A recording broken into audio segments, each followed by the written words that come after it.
let let us extend you a very, very warm welcome. We are indeed excited to look through the window you offer and to discover uh, much of your country this morning.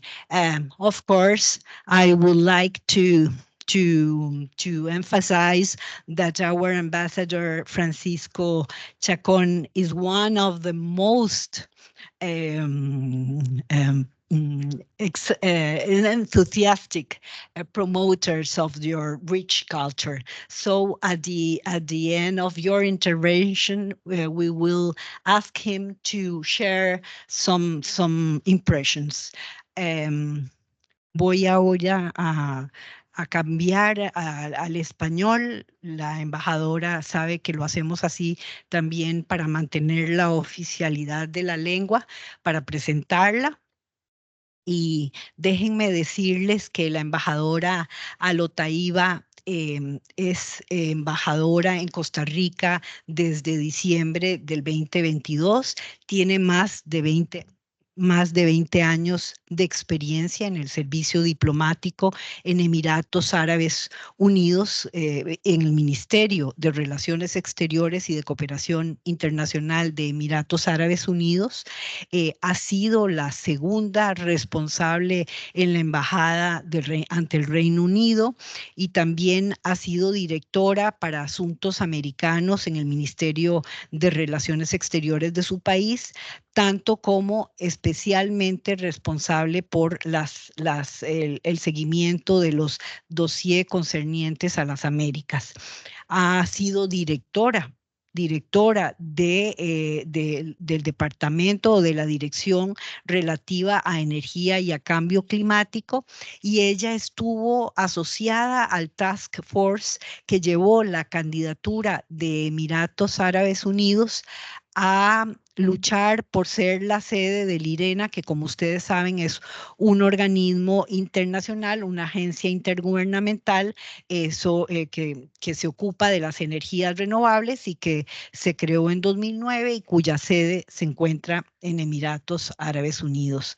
Ella ha sido pues una persona muy vocal en todo lo que ha tenido que ver con energía, con cambio climático y con sostenibilidad. Es una autoridad en la materia. Se graduó con honores en ciencias políticas y tiene un máster con honores también en diplomacia pública. Ha sido receptora o se le ha acordado a ella un premio de Su Majestad el Sheikh Abdullah bin Zayed Al Nahyan, y me excuso si no lo pronuncio bien, ministro de Asuntos Exteriores en el 2011, por su trabajo precisamente en el IRENA y para esa candidatura. Tanto como se le dio otro premio en el 2011 por su precisamente por su liderazgo. Tiene muchas áreas de interés en su experiencia personal y en sus experticias, y que tienen que ver con diplomacia pública, con economía y obviamente con cambio climático, que es uno de sus fuertes preocupaciones. Es, por supuesto, árabe parlante, pero también es fluente en English y está aprendiendo español, con lo cual no crean que se me hace ningún complejo hablarle en español, porque yo sé que ya entiende, ¿no? Porque yo sé que ya entiende bastante. Em, bueno, no quisiera quitarles más tiempo. Le voy a dar la palabra a nuestra querida embajadora y amiga, en primer lugar, para que ella un poquitito nos adentre en este mundo de esos países que sabemos que existen, que sabemos que tenemos relaciones muy estrechas. Vemos muchas veces las noticias que también nos manda don Francisco. Han sido países exóticos para muchos de nosotros en nuestra juventud, porque no teníamos esa cercanía y nos sorprendemos muchas veces ante las imágenes y las cosas que vemos. Y yo creo que una buena diplomacia, y ella es la mejor persona para decirlo, pasa por la diplomacia pública, y la diplomacia pública tiene un componente muy importante que es la diplomacia cultural, y no podemos entendernos con otros países, con los colegas de otros países, si no nos interesamos por conocer quiénes son, qué es su país, de dónde viene, cuál ha sido su trayectoria, cuál es su cultura. Eso nos abre puertas para reconocernos, para descubrir novedades, para respetarnos en la diversidad. Así que, embajadora, tiene usted la palabra. Gracias.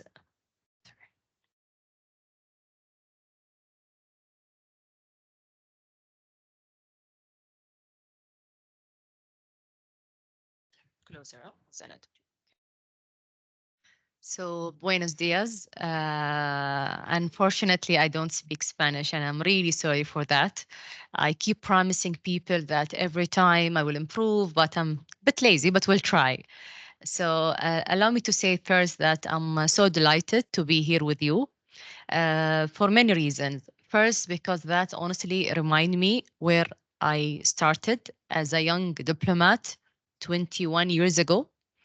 So I started in our diplomatic academy in the UAE at that time, and I remember your feeling, feeling excited, maybe little bit concerns about the new journey, but I just want to assure you that it is a wonderful journey, and you're gonna really, really have a wonderful time.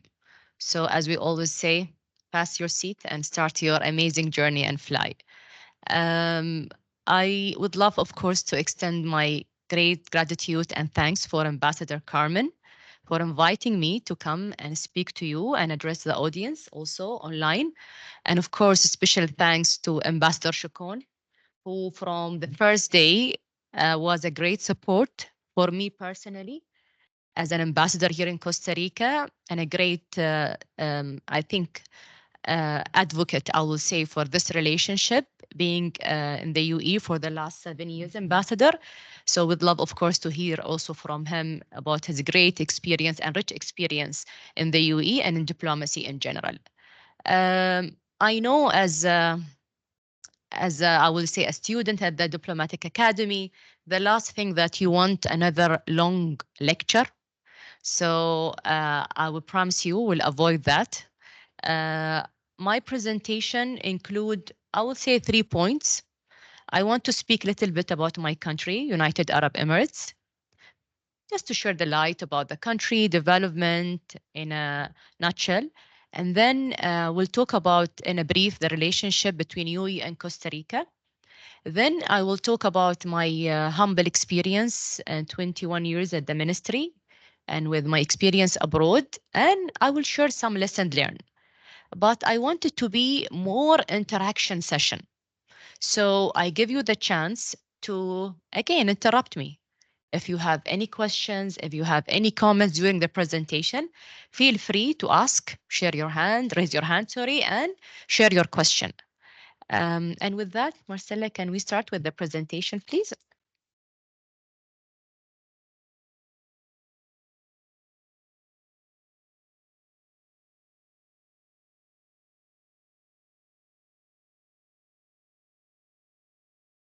So I don't know how many of you know about the country, United Arab Emirates, or maybe visit the countries. Any one of you visited the country? Not yet? Not yet. Okay, we'll show you in the second slide. Can we go to the second slide? Sorry. So this is the location of the United Arab Emirates, just to put something in context. So you can see the location is on the Middle East. The second slide also, the next slide, sorry, will show you the exact location of the country. Can we go next, please? So I think here you can see the location of our country, which is show you the distance also from Costa Rica. It is such a long flight, but it shouldn't stop you from coming and visiting our wonderful country. The next slide, please. I want to talk a little bit here, and I don't want to go a lot about the history, but for you to know at least. The country established in 1971. Before that, we were under what we call it the British protections. They were protecting the routes of the trade in this region. And in 1968, the British government decided to withdraw their troops of the region. And the next slide will explain what happened after that. And after that, the rulers of the small cities in the UAE decided to unify as a one country. So before 1971, we were just a small cities. Then in 1971, we came together and we announced the establishment of what we call it United Arab Emirates in 1971. That include also 7 cities, which is, I think, similar to Costa Rica, like 7 provinces. Next slide, please. So this is the 7 according to the color. This is the map of the UAE, and that will show you also the different 7 cities that we have in the countries. The capital is Abu Dhabi, which is the yellow color.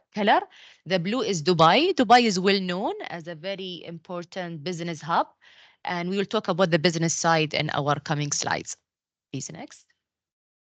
The UAE current population is around, we'll say almost 10 million, but we are very diverse societies and it include different nationalities coming from different background. I hope that we can increase also the Costa Rican, I will say, communities in the UAE one day and see a big number of them living in the UAE. Please, next slide. Uh, why I show the diversity of the society, because the second slide is also related to that. Coming from different background, even though it's a Muslim country, but as I mentioned, we have people from different background, non-Muslims. So having the tolerance and the coexistent values in the UAE was crucial, was very important for our development and sustainability, stability, sorry. And that's why we emphasize on the importance of that. We created a couple of years ago what we call the Abrahamic Family House that's established in the UAE. That includes 3 different buildings, as you can see in the picture. One of them is a mosque for Muslims, one of them is a church for Christian, and one of them is synagogue for Jewish.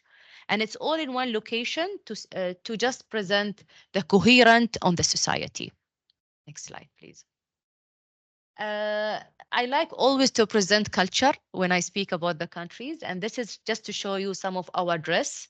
So what women usually wear is this kind of dress. Now it's more colorful, so it could be the same but in another color.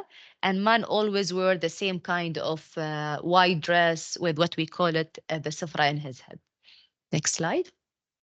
I like to represent coffee because I know how Costa Rican like coffee. Our coffee is a bit lighter than the Costa Rican coffee, but we always like to have it with dates, and it's part of our traditional. When a guest come to the house, yes, you start serving coffee and also serving dates. Next slide. There is a very interesting coffee kind of technique, which is when a guest come to show hospitality, you serve you serve the coffee in your cup, but you don't have to wait for him to tell you that he needs more. So he give you a sign. If he return the cup, that's mean that he want more. If he is done, he will shake the cup. So this is a kind of silent language that we have for our culture to keep the dialogue and discussions. So for example, I'm talking with Ambassador Carmen about something. I don't have to ask her, do you want more coffee? Do you want? No, we don't. We talk about the subject that we're talking about and we keep serving the coffee until she give me the sign that she's done with the coffee. So I got the cup and keep it down. So this is an interesting technique for people when you visit the countries, because people will keep serving coffee until you tell them that you are done. So you have to know the technique. Next slide, please. I want to talk a little bit about the economy and the UAE because it's a very interesting story. So before discovering oil, most of our economy was based on driven, I will say, mainly by farming, date palm, fishing, burling, and surfing. So people, because you saw, I'm not sure if you noticed that on the location, the big cities are actually in the seaside. So a lot of people doing a lot of fishing, diving for pearls. So that was our mainly economy. Plus the people who live in the desert were mainly farming. Of course, the next slide, please. After discovering oil, there was a huge big shift on the development of the countries, and it contributed to our economy. But of course, from the first day, we decided we cannot depend on one source. So even oil was important, but we decided to diversify our economy and also introduce new important sectors. So for example, because we are blessed with the logistic location that we have in the UAE, as you can see, we became a logistic hub. We became also a tourist destination. We became also and a cultural hub, and that contributed a lot to our economy. So currently, 70% of our economy, non-based oil. So it became a very less contribution to our economy, just to clarify that. Next slide, please. And that, I think, explained the same. We'll go to the next slide also. Next slide, please. Here, why I want to show that? Because there is always a misperception about the country because of oil. People think because we have oil, we care less about environment, which is not the right, honestly, perception. UAE from the first day decided also to have another sources for their energy. That's why we introduced renewable energy. We have a lot of solar project and wind project in the UAE. And at the same time, I think Ambassador Carmen was talking about IRENA. We decided also how to engage internationally in this important dialogue. So we hosted this important organization in the UAE. And currently, we are one of the first country who announced the net zero target by 2050. And we are looking for having a clear, clean, sustainable kind of development in this country in the future. Next slide, please. And I think this is the same kind of achievement in terms of progress and climate action. And that's so the country's interest and ambition in protecting environment and climate. Next slide. And that's, I think, the same. We spoke about IRENA and the UAE investment abroad in renewables. Yes, please. The next one. COP28 was in the UAE last year, so that shows also our commitment to climate action. Also, next slide. I want to jump now to the relationship between UAE and Costa Rica. So the relationship established in 2010, and both embassies were opened between 2017 2018. The current bilateral trade is considered still small. We're talking about 6 million US dollar. But if we go to the next slide, sorry, I want to show them that recently we signed, the next slide, please. We signed an important agreement for both countries that we call it the Comprehensive Economic Partnership Agreement. It is something similar to the free trade, which will increase trade and investment opportunities between both countries. Next slide. I want to end up with some slides that show some of our activities as the embassies, just to see the picture, but I will reflect on those photos and my lesson learned and my experience in Costa Rica. So we'll just go over next slides just quickly, okay? Next slides and next slides, because I want here my engagement with the Royal Orchestras, with the student. Sorry, here in the educations, I just want to leave you with one information. UAE offer a lot of good scholarship. I know you are doing your, I think, bachelor or diploma here in Diplomatic Academy. They are doing their bachelor, isn't it? Master. Master. Okay, sorry. So there is also another opportunities for different master programs in the UAE. And there's a full scholarship covered by the government. We can share the information with Ambassador Carmen if you are interested in the future to apply to one of the scholarship. So I just want to put it here to highlight the importance of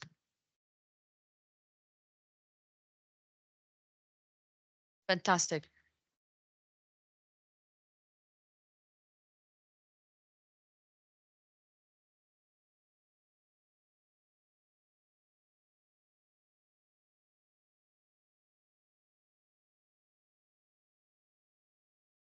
Fantastic. Yeah. Yeah. That sounds perfect. Education, also, I want to highlight, beside the scholarship, for my country, the main, I will say, uh, basic for this development was education. That was the core for our development. Even though we have oil, we were blessed with many kind of resources, but education was the most important things. And the government also was really emphasized on the importance for the equal education for both men and women. That's why when you come to my country, you will see women in different high position. 1/3 of our ministers and cabinet are females. We have 9 ambassadors abroad. We have 30% of our diplomats are females. And I just want to highlight that because for me, the key is education. Gender equality is an important topic, but with the right education for women, you can reach any position that you want. So I want just to leave you with this important things.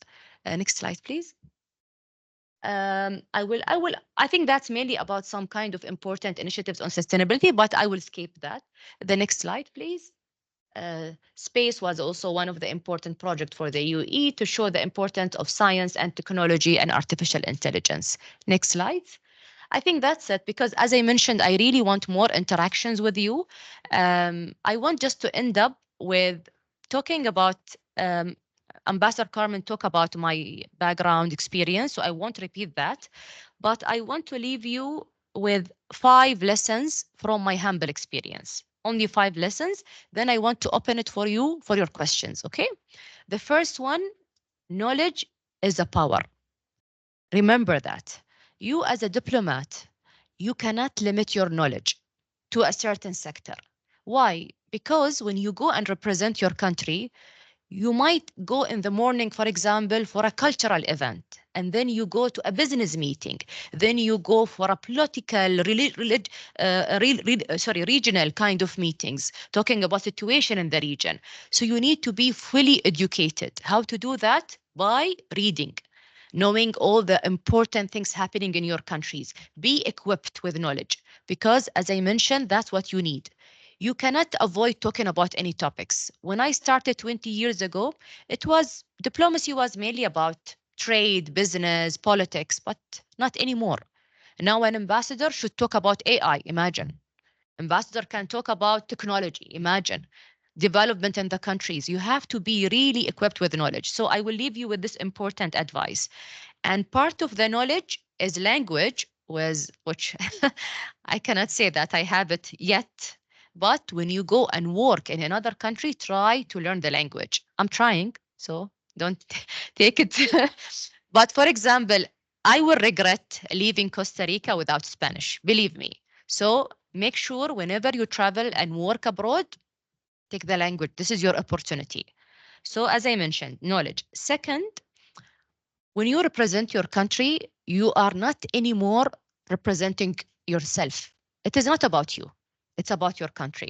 So sometimes you go to a meeting, you are not in a good mood. It's not about you. It's about what you are representing. You are representing an important country like Costa Rica. So you go strong.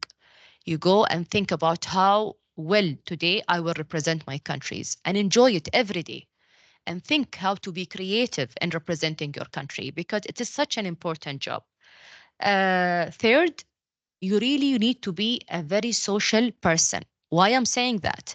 Because this job require a lot of engagement, interactions. Don't do it because of the job, do it because you love it. How to do that? Teach yourself how to engage with people. And that's also go back to knowledge. If you have a good knowledge, you can open conversation. So be always strong and engaging, talking to people, building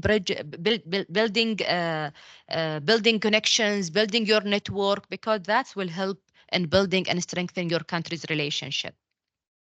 Fourth, uh, this is not an easy job. We have to be honest with ourselves. Living abroad in another countries, like how far is it from my home? And I'm living here alone. It is not an easy job, but it's worth it. So always try to make it easy for you. You might stay for 4 years in a new countries. Don't be upset with living and moving. No. Think about, okay, how to enjoy this moment. What is the beauty of this movement? How to engage with the society, how to know the people, how to go out, how to eat their food, how to engage with their music festivals. Always try to engage because that will make your period very easy. Last but not least, I read once a book about a very important author. that he was talking of the importance of giving, and I think the last chapter he ended up by saying giving is living. When you give back to your country, that will always make you alive. So think about it. Giving is living. Go every day to your work, what I'm giving back to my country today, because that will give you the strength, the power to be really a very strong person representing your country. And honestly, that's what I want to share today. Just a simple talk. And as I mentioned, and I'm more than happy to hear your comments, questions. And again, feel free, ask about anything in your mind. I'll be more than happy and delighted to answer. Gracias. Thank you.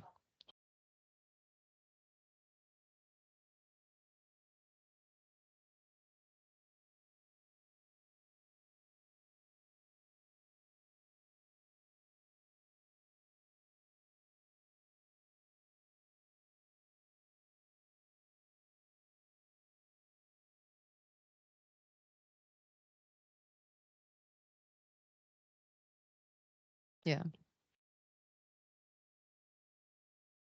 Honestly, when I started 20 years ago, at that time, we were really small number of females at the ministry in foreign affairs.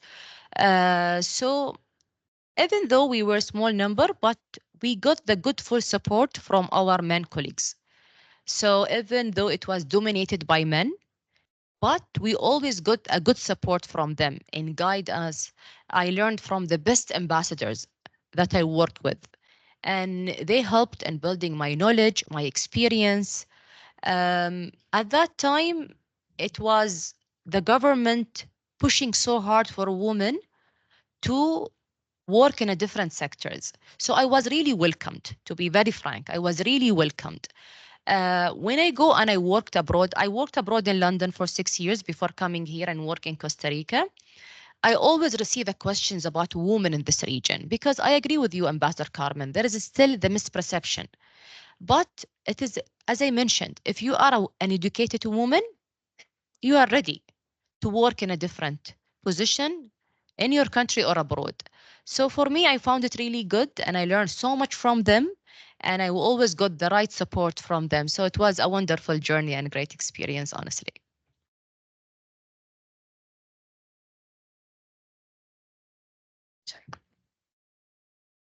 Eh, Querido embajador Chacón, dígame usted cómo quiere que procedamos. Les doy la palabra primero a los colegas aquí que quieren intervenir y después a usted, o se la doy de una vez a usted para que nos comparta un poquito sus reflexiones y luego las pasamos a los colegas para que puedan también preguntarles a ambos. ¿Me escucha, embajadora? Sí, perfectamente. Bueno, un caluroso abrazo a usted, a la embajadora María Isabel Sanabria, embajadora designada en Portugal, y a la embajadora de Emiratos Árabes Unidos, la señora Rawdha Al Otaiba, con quien siempre he tenido un gran gusto de trabajar ya por año y medio, creo que ya avanzando 2 años. Como usted quiera, usted me dice si quiere que continuemos o usted manda, usted me dice si quiere que quede para final o le da a los participantes el uso de la palabra. Bueno, preguntemos a ver si están listos para hacer alguna pregunta, alguna reflexión, alguna observación. Aquí está doña María Isabel y entonces le voy a pasar la palabra a la embajadora Sanabria y luego más bien se la paso a usted para que usted también nos haga sus comentarios desde su posición allá y a lo mejor ellos vayan pensando en alguna pregunta, en alguna observación, en alguna reflexión que quieran adicionar. Embajadora Sanabria. Good morning, Ambassador. It's a pleasure having you here. The things you said are really interesting because I think it's very important to know the culture of the other country where we are when we are appointed. And it was very interesting when you told us the tip of the coffee. I was wondering what else we should know about the your culture that we need that is not very well openly. Thank you. She's ready to go to Emirates. That's very important questions, and I forgot to mention the importance of exchanging culture when you are a diplomat. Why? For example, today I was planning to wear some traditional dress, but because I have a full schedule of meeting, I thought it's gonna be difficult. So what I did, I wear some traditional jewelries. Why? I thought people will ask, why do you wear certain color? Why do you wear certain jewelries? And that's why it's important, because you want to promote your culture in a nice way. So we all wear suit, which is beautiful, nice, but again, think about also small thing that could represent your culture. For me, I try as much as can to wear traditional dress when I do any interviews here in Costa Rica, and I receive a lot of comments when I submit my credential to His Excellency Senor Presidente Rodrigo Chavez. I wear a traditional dress, and it was in all the news, because and people were asking, oh, their dress is different, like a very long, very wide dress, include a lot of hand work, crystals. So I always try to promote culture. I promote culture through music. I'd like to exchange musics. As you see, one of the slides was about a good collaboration that we had with the UCR University Orchestra. We shared with them some notes from my countries, and they played it very well, and it was very traditional music. And this is the way of exchange of culture that we would love to share. So for us, for example, I saw here that as part of the tip for the culture, we don't kiss man and woman together as you do here. We shake hands as normal. So I saw a lot of Costa Rican kiss, which is different than our culture. That other things. And we are family oriented, similar to the Costa Rican. So family is always important. The relationship with your parents is important. And I saw that in also Costa Rican culture. Cuisine, yes, I like always to promote our country's cuisines. So in all of my events, I try to ask my chef to have Emirati's cuisine. So for Costa Rican people, when they come, try it, because this is a way of promoting also your identity, your culture through also the food. Thank you.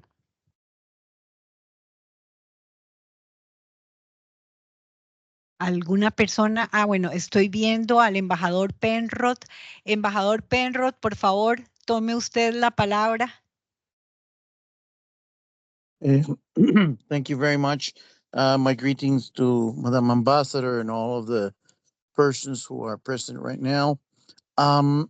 Wondering about two things in concrete related to the United Emirate Arab Emirates, and it's the composition of the state. There are several emirates, and we, in cooperation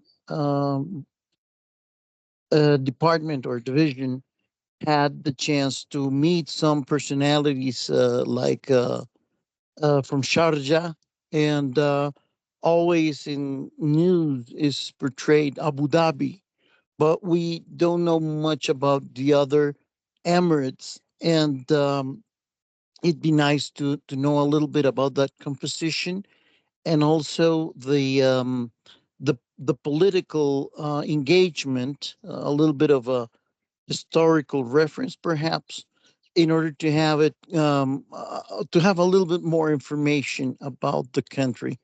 Thank you, Ambassador. Greetings. Sorry, thank you, Ambassador Stefan.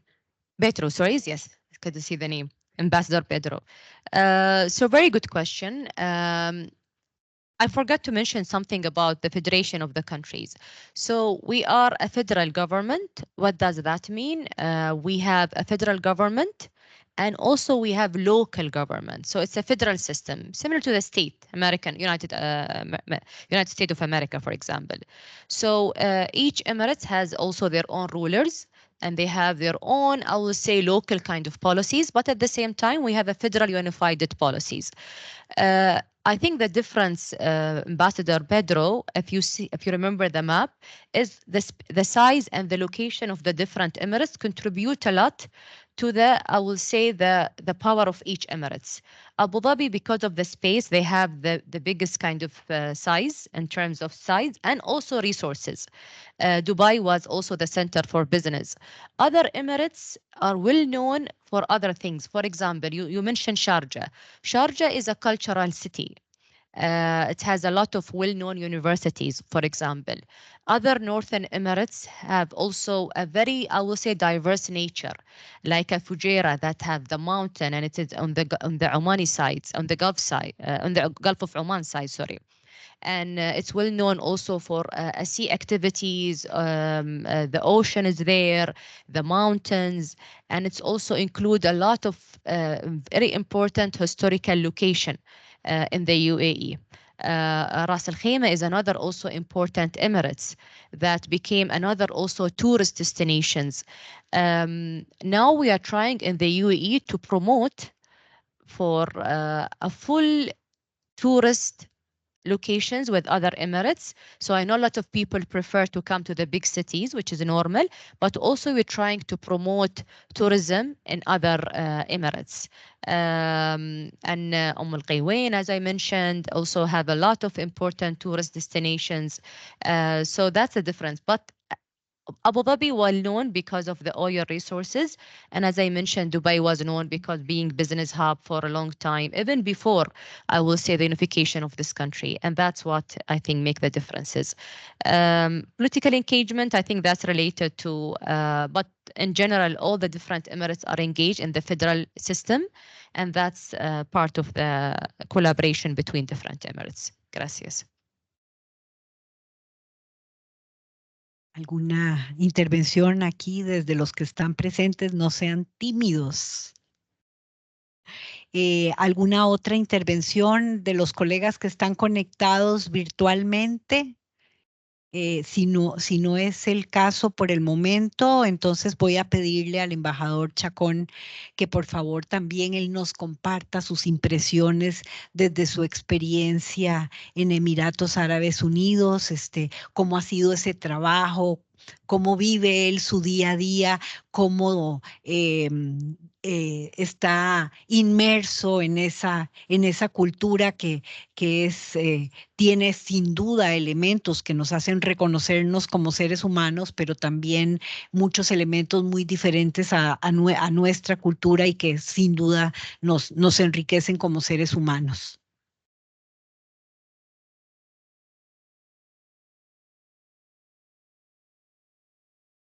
Thank you, Madam Director, dear Ambassador Carmen, and allow me to speak in English. So it is easier to communicate as well with Her Excellency Ambassador Rawdha Al Otaiba, which I greet and take the opportunity to congratulate for her amazing work in these year and a half, 2 years that she has been here in Costa Rica. I would say I would, and I want to also greet all the future diplomats which are being taught at the Academia Diplomática. I'm sure you will all have wonderful experiences, as our colleagues have mentioned, Ambassador Penrod, which is a very senior ambassador, and others that might be connected. And of course, greetings as well to the Deputy Director, Ambassador Maria Isabel Sanabria. I would like to start saying that actually living in the UAE is absolutely a fascinating experience, and it is fascinating because you have what I would say is a conjuncture of cultures in an atmosphere of stability and peace. And I think it is because the founding father of the federation, the late Sheikh Zayed bin Sultan Al Nahyan, did envision the evolution of what he created in 1971, sorry, 72, when Ras Al Khaimah, the last emirate to join, planted.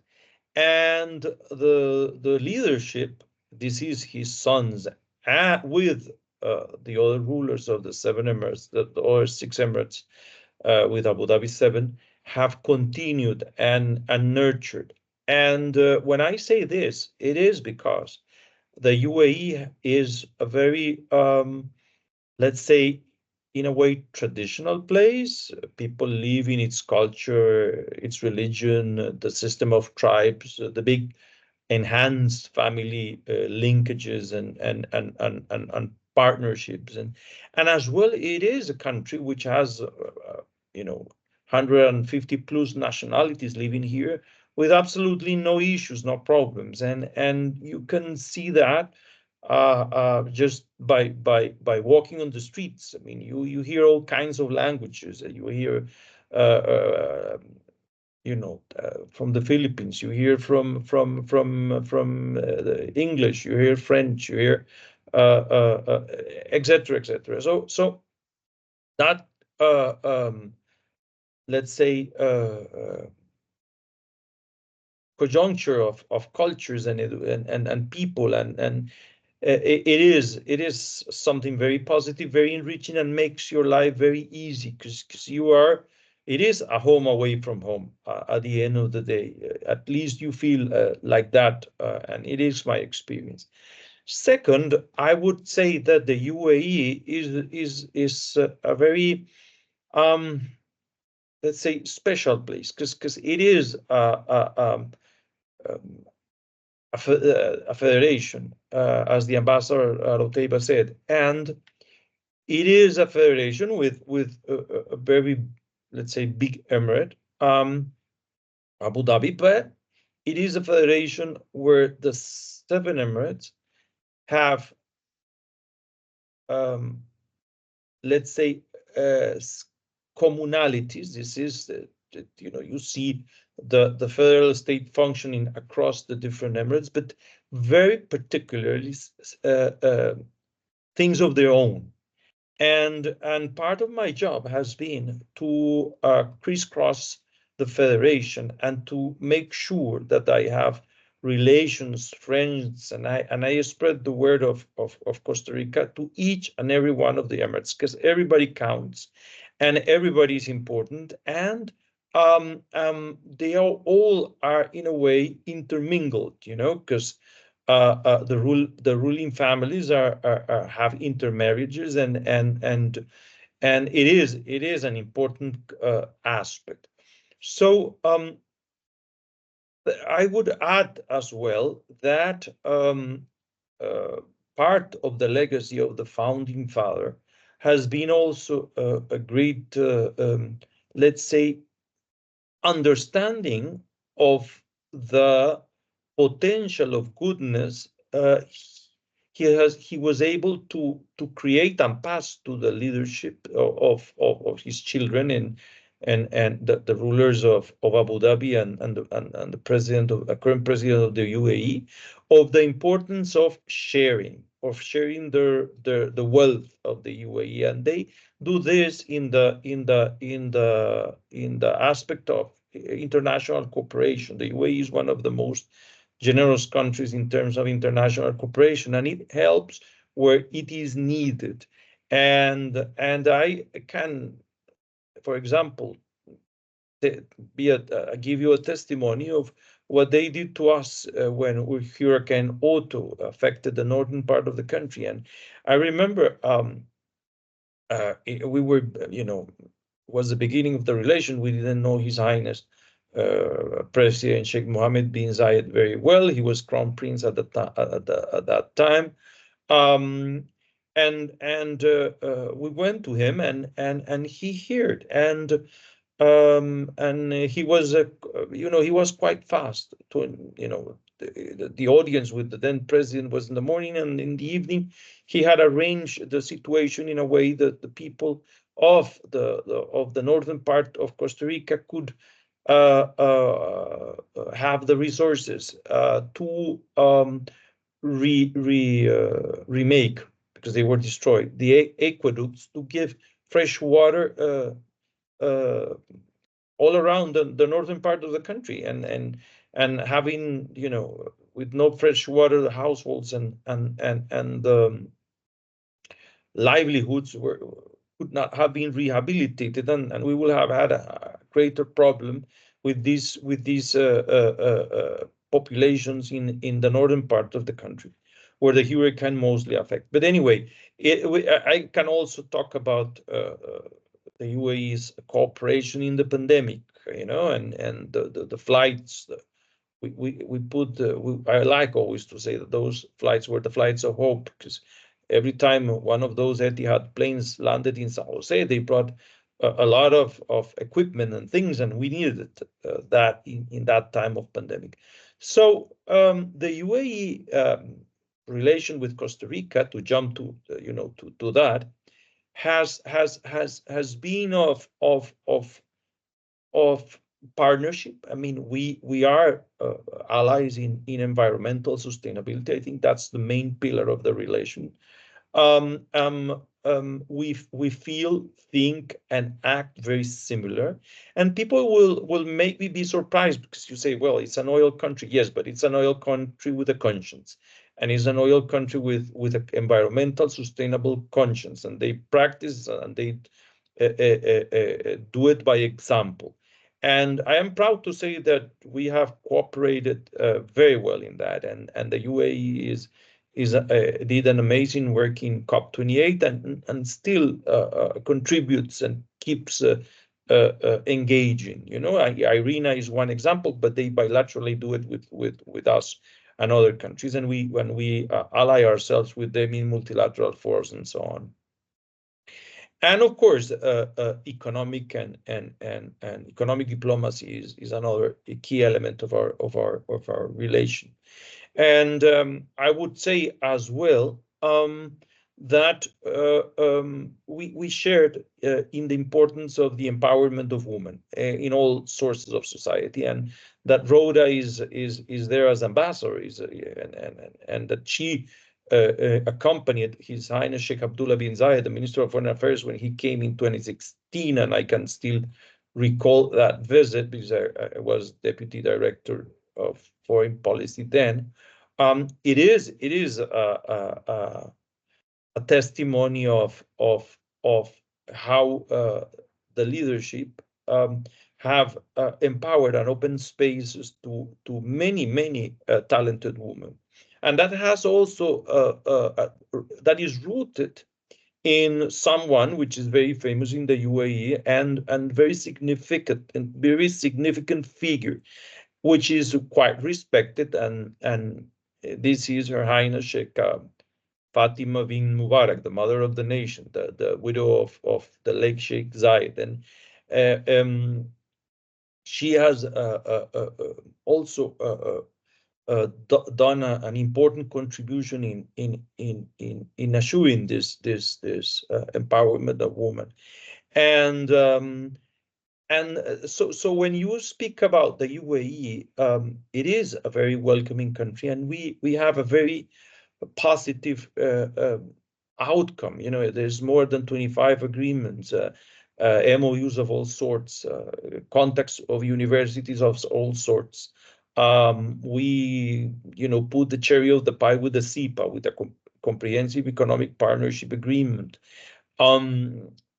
Emirates have co-share flights. Emirates Holidays promotes Costa Rica in their websites, etc., etc., etc. I don't want to tire everybody with a long speech, but I just wanted to share with everybody how important it has been, this relationship, anchoring in the UAE, Dubai as a platform for engaging with the Middle East and North Africa region, with MENA, that our trade balance grows 15-17% every year. That Procomer has an office, a permanent office in Dubai, working every day with here, And last but not least, I would like to highlight the very good relationship that the Minister of Foreign Affairs and Worship, Dr. Arnoldo Andre, has with His Highness Sheikh Abdullah, and they've met personally. They've called on the phone, and that is important because high-level contacts are the key of the relation. The president had His Excellency the President of the Republic, our president, had a conversation with His Highness Sheikh Mohammed bin Zayed, President of the UAE and ruler of Abu Dhabi, not long ago, and they had a good discussion. So all these things show us that we are on a good foot. Of course, nothing is perfect. Of course, we have some challenges sometimes, but we are friends and allies, and I think we've done throughout these years of relationship. We will be 15 years. We'll celebrate 15 years next year. Quite a positive thing. I think the balance is very positive, and I'm very proud of that. And I think Rawdha feels the same. So I wanted to thank Carmen and Maria Isabel for the effort and for showcasing the UAE. I want to also congratulate all the students, and I hope that you all engage as future diplomats, and as we are moving, out of sight because of natural age, you will come and succeed us when the time comes. It is the nature of life, and I invite you all to, as Rhoda say, fly, and the sky is the limit. Thank you, and God bless everybody.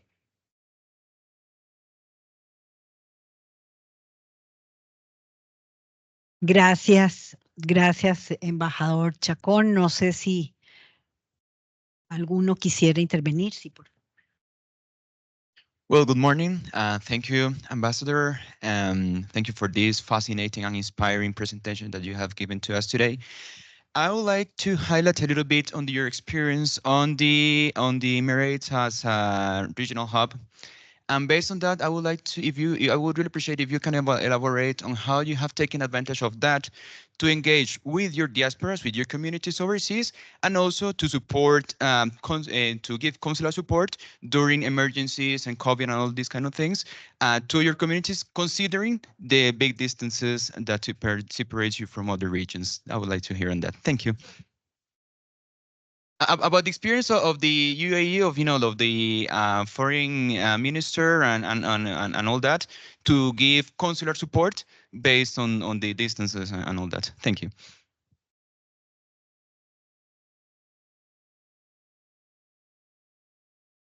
So just for me to make sure that I got the right questions, you're talking about the UAE support for the region, sorry, or? Oh, okay. Sorry. I thought, okay, I didn't hear your point. Of course. And I think maybe a good example for that to talk about my experience in London for one reason, because we have a big Emiratis community in London. Hopefully one day we'll have also a big one in Costa Rica, but that was a good example. That's why I will refer to it. So in London, yes, I was a deputy ambassador. But in many emergencies cases, I was responsible of responding to many emergencies, like especially it was also during COVID, for example. So during COVID, we had a full operation to book for all of our citizens, students, and make sure that they leave the country and go back home, when everything was closed at that time in the UK. So I was one of the team who was in this operation room. Second, we also had a big number of Emirati students, so we were always engaged with them and giving the right advice on the type of school, universities, the type of program that they can join, and this was part of our also job and mandate.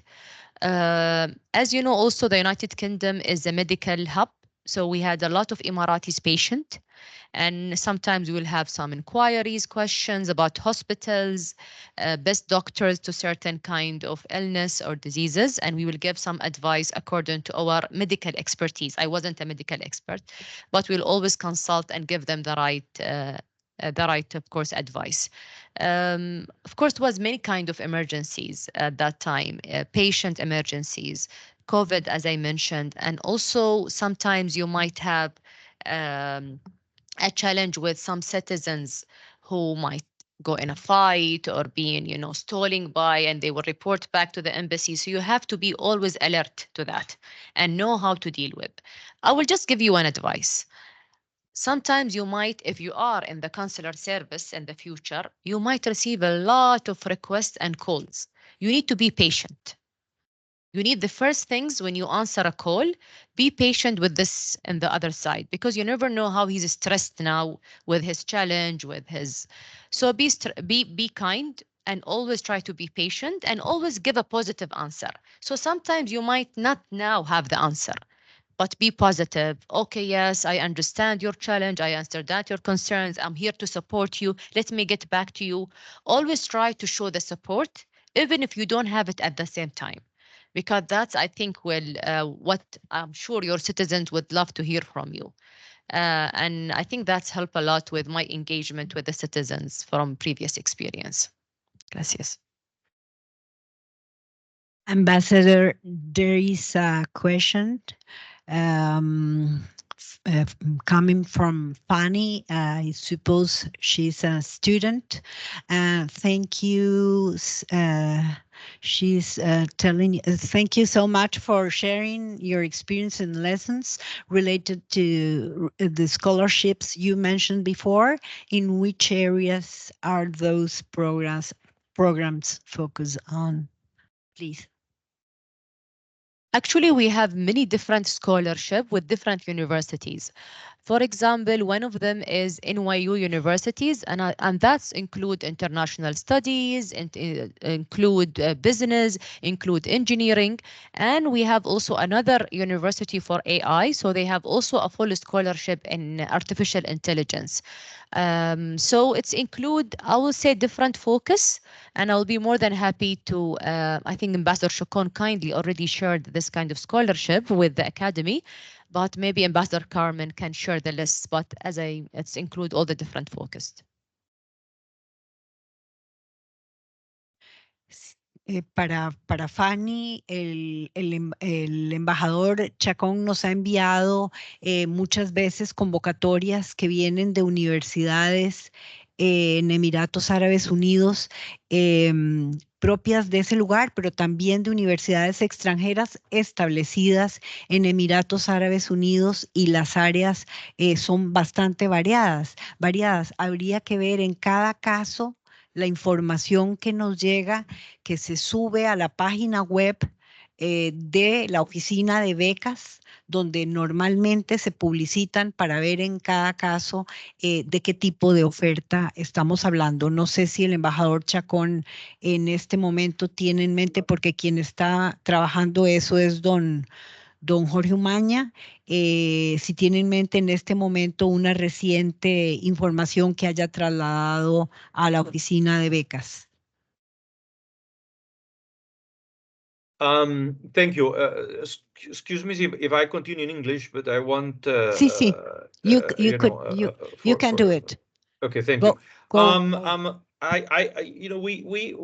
We have had a good number of students here throughout the years, and a lot of them have graduated. And interesting enough, they have all or most of them, 80-90%, come from pre-grad. I mean, they come directly from high school, and that is because your university campus Abu Dhabi used to be and is very active in promoting that scholarship and that alma mater. And what they do is that they send someone almost every year that makes a couple of presentations and motivation, because we face the challenge that the students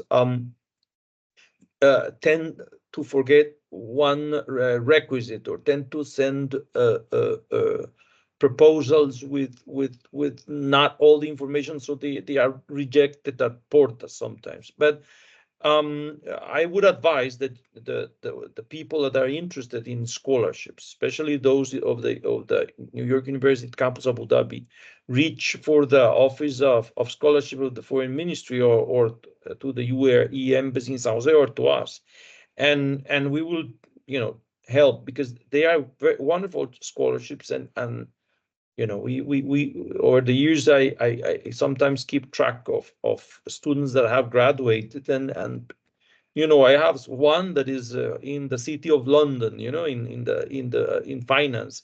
Another one is no, I don't know, in New York, in a bank, and so on and so forth. And you can study anything you want, because it is open ended. But the times of presentation of applications is strict, and you have to have a good English, and you have to fill all the requisites, in time. I also want to mention that the Mohammed bin Zayed University of Artificial Intelligence is something everybody should look at, because it is an amazing university. Artificial intelligence is the area of the future. I mean, it is impressive, but it is, of course, very challenging. You have to have a certain profile as a student to reach there. But once you reach there, you can have masters or PhDs, and it will be a life-changing thing for anyone. At this point, we just have one graduate, Ariana, and I like to highlight her because she is an example. She comes from the Colegio Científico de Alajuela, and then she graduated as engineer in the tech, and she won. And she's now graduated, and she's working in the university, in Mohammed bin Zayed University of Artificial Intelligence. So I mean, it was the first one who got there. She graduated, and she was even the president of the student councils. So I invite everybody to check on that, especially those that have science background. But yes, there is plenty of opportunities in other universities, and just keep in mind, one, the times to hand in the requisites, and two, that you go well with everything that is asked, and that you review well the let's say the skills on the English language. But all the information is with the scholarship office on the foreign ministry. Muchísimas gracias. Creo que no hay más. Ah, sí, perdón. Well, good morning. Thank you very much, Your Excellency, for being here and making a bit of a time in what I guess is a very busy schedule that you have. Talking about, discussing culture is always interesting from the respect and peacefully conversation, but there's a less addressed thing on culture, and is the other side, which is the common ground. So I would like to know, when you came in here for the first time or through this time, what's some common ground that you have found that you maybe did not expect, or that you were talked about and you find out it was true? So that's pretty much what I would like to know.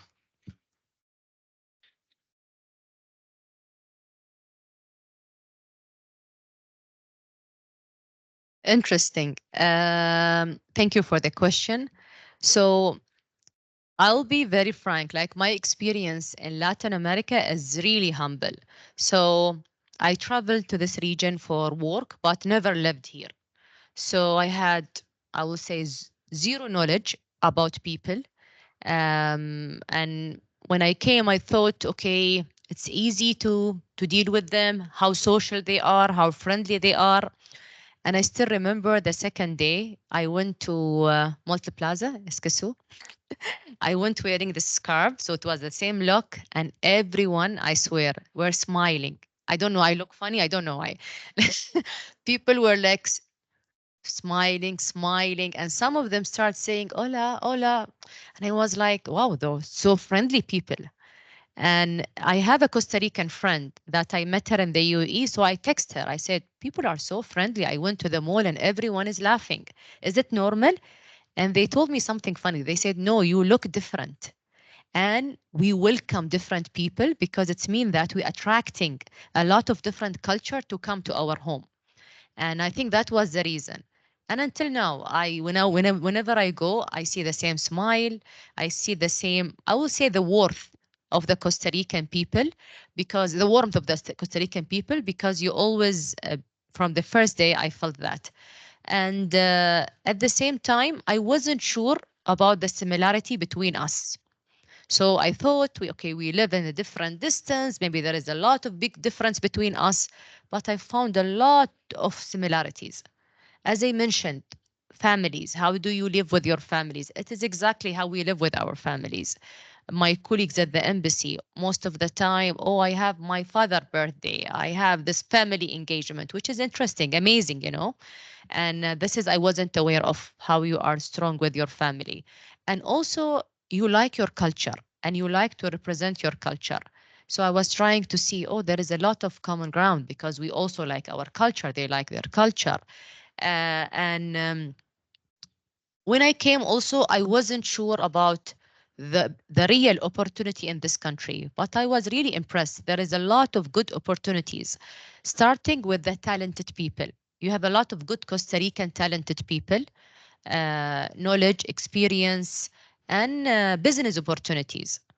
You became very advanced in many sectors that became really important for the UE, like the medical devices, like the microchip, and all of this kind of new sectors, the developing sectors, became also important for us.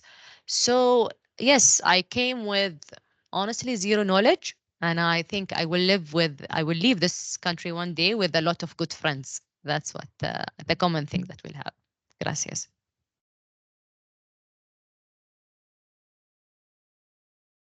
Well, thank you. Thank you very much indeed, Ambassador. We have been delighted hearing you this morning, and I would like to ask you if you want to offer us some final remarks. I just want to say I'm really delighted to be here with you and happy with the today conversation. Um, I will encourage you always to ask, engage, and I'm available. If you really want to know more about the UAE, if you want even to engage about my humble experience, you are more than happy to come and reach to us, contact the embassy. But as a young diplomat, please always try to ask, learn, engage, and learn from a great ambassador that you have here in the academy and great ambassador that you have back in the UAE as Ambassador Shakon. You have a very great representative of these countries and they are a role model. So learn from them and always remember when you always remember this picture when you submit your credential one day as an ambassador for your country and they play your country national anthem. Remember this moment. It will be special. And I think you will know that it was worth it. And wish you all the success in your life, all the luck. Gracias.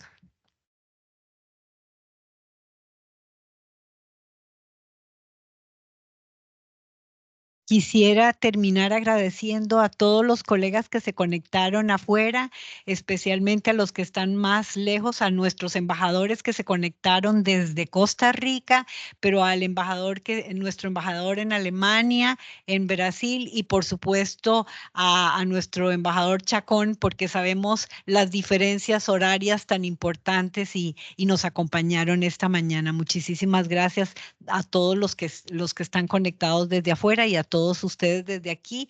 La embajadora tuvo el detalle de traer unos dátiles típicos de su país para compartir con ustedes.